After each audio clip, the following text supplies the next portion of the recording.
আজকে আমি আপনাদের সঙ্গে শেয়ার করব ফ্রিজ ছাড়া কিভাবে আদা রসুন কাটা বাটা ঝামেলা ছাড়াই আমরা সারা বছর সংরক্ষণ করে রাখবো।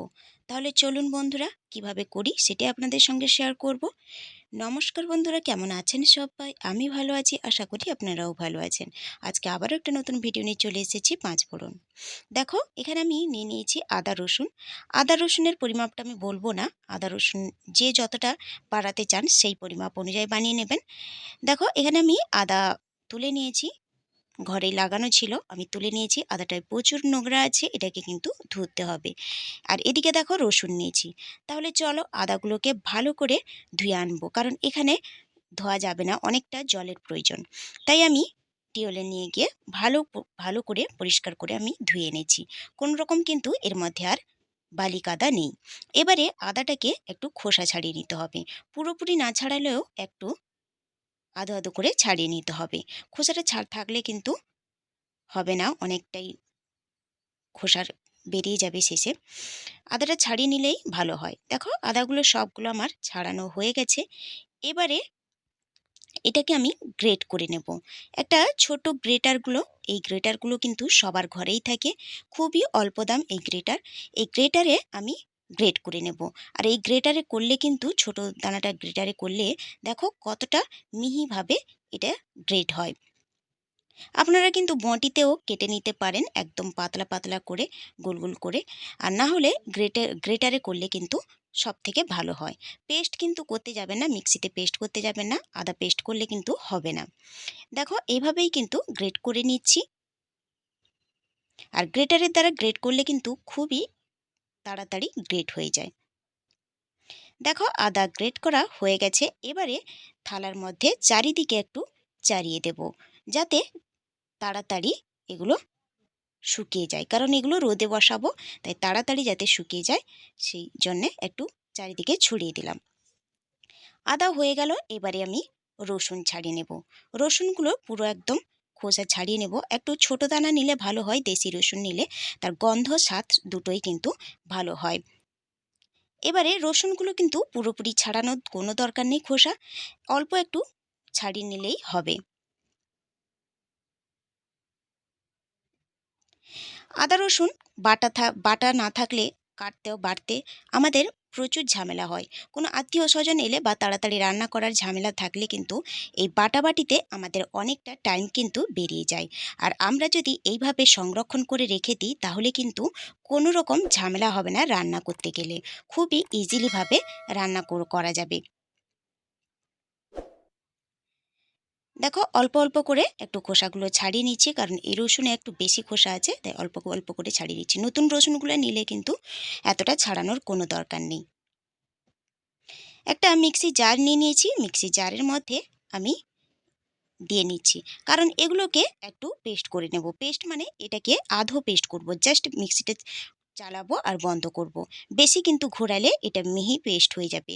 খেয়াল রাখতে হবে যাতে মিহি পেস্ট কখনোই না হয়। দেখো কীরকম পেস্ট করেছি, একটা আধো আধো করার মতন। আপনারা যদি মিক্সিতে করতে না চান সেক্ষেত্রে কিন্তু শিলনোড়া বা হামানদিস্তাতে একটু থেতো করে নিলেই হবে। ঠিক এইভাবেই কিন্তু আমি বাকি রসুনগুলো পেস্ট করে নেব। বন্ধুরা, এইভাবে কিন্তু করে দেখবেন, খুবই তাড়াতাড়ি রান্নাঘরে গেলে রান্না হয়ে যাবে। আর আমরা এরকম করেই কিন্তু সারা বছর সংরক্ষণ করতেও পারবো। দেখো, আদা রসুন আমার পেস্ট করা হয়ে গেছে রসুনটা। এবারে আমি থালাতে চারিদিকে এটাও ছড়িয়ে দিচ্ছি, যাতে তাড়াতাড়ি শুকিয়ে যায়, তাই পাতলা করে একটু চারিদিকে ছড়িয়ে দিতে হবে। কড়া রোদ, এখনকার রোদে কড়া রোদ হয়, তাই এই কড়া রোদে 2 থেকে 3 দিন যদি কড়া রোদ থাকে তাহলে কিন্তু খুবই ইজিলিভাবে শুকিয়ে যাবে। দেখো, আমি রোদে নিয়ে চলে যাব, রোদে আমি বসিয়ে দেব। কটা রোদ খাচ্ছে সেটা আমি তুলে আনার পর, শুকিয়ে যাওয়ার পর কিন্তু এটা আমি বলবো। রোদে বসিয়ে দিলাম। আর এখনকার রোদ 2টো রোদ লাগলেই আশা করি হয়ে যাবে। দেখো, 2টো রোদ খাওয়ানোর পরে আদার কীরকম হয়েছে দেখুন, একদমই শুকিয়ে ঝরঝরে হয়ে গেছে। মুঠো করলে কিন্তু হাতেই গুঁড়ো হয়ে যাচ্ছে। কতটা সুন্দরভাবে শুকিয়েছে দেখুন, এইভাবেই কিন্তু শুকিয়ে নিতে হবে। আর রসুনটাও দেখুন একদমই খড়খড়ে হয়ে গেছে। একটু রসভাব থাকলে কিন্তু সে পেস্ট করলে সেই রসুন বা আদা পেস্ট কিন্তু পাউডার কিন্তু বেশি দিন সংরক্ষণ করা যাবে না। যদি ভালো করে শুকিয়ে নেওয়া হয় তাহলে কিন্তু আমরা বেশি দিন সংরক্ষণ করে রাখতে পারবো। দেখো একটা চামচের দ্বারা আমি থালাতে চারিদিকে কিন্তু তুলে নিচ্ছি। তোলা হয়ে গেছে। এবারে একটা মিক্সি জার নিয়ে নেব। জারের মধ্যে আদা কুচিগুলো আমি কিন্তু এর মধ্যে গ্রেট করে রাখা আদাগুলো দিয়ে দেব। এবারে এটাকে কিন্তু ভালো করে একটা গুঁড়ো করে নেব, পাউডার করে নেব মিক্সি ঘুরিয়ে। দেখুন বন্ধুরা, আদাটা যখন গুঁড়ো করছিলাম তখন কিন্তু সারা ঘর মোমো করছিল এই আদার পাউডারে। এতে কিন্তু রান্নার স্বাদ আর টেস্ট কিন্তু খুবই সুন্দর হয়। একবার করে দেখতে পারেন এইভাবে। আর আদা রসুনের যখন দাম বেড়ে যায়, এইভাবে যদি আমরা সংরক্ষণ করে রাখি তাহলে সেই সময় আদা রসুন আর আমাদের কেনার প্রয়োজন হবে না বেশি দাম দিয়ে। আমরা এইরকম আদা রসুনের পাউডার দিয়ে ইজিলি সেই সময় চালিয়ে নিতে পারবো। দেখো এবারে আমি পেস্ট করে নিয়ে চালিয়ে নিচ্ছি। কারণ দেখো আদার মধ্যে অনেক দানা দানা যুক্ত আছে, সেগুলো কিন্তু থাকলে হবে না। এইরকম একটু চালিয়ে নিলে কিন্তু একটা ফাইন পাউডার বেরিয়ে যাবে। দেখো কতটা মিহি পাউডার হয়েছে। সত্যি বলছি, আদার গন্ধতে ঘর কিন্তু মমো করে এই আদার গন্ধতে। এবারে রসুনগুলো আমি মিক্সিতে ঘুরিয়ে নেব।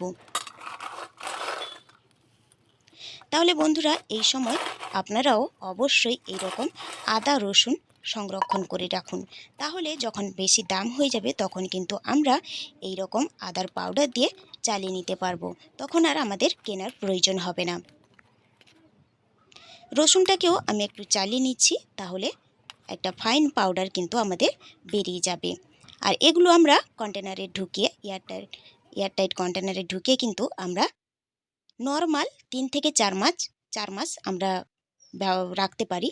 আর ফ্রিজে যদি রাখি আমরা তাহলে 4 থেকে 5 মাস বা 5 থেকে 6 মাসের মতো আমরা সংরক্ষণ করে রাখতে পারবো। দেখো কতটা মিহি পাউডার হয়েছে।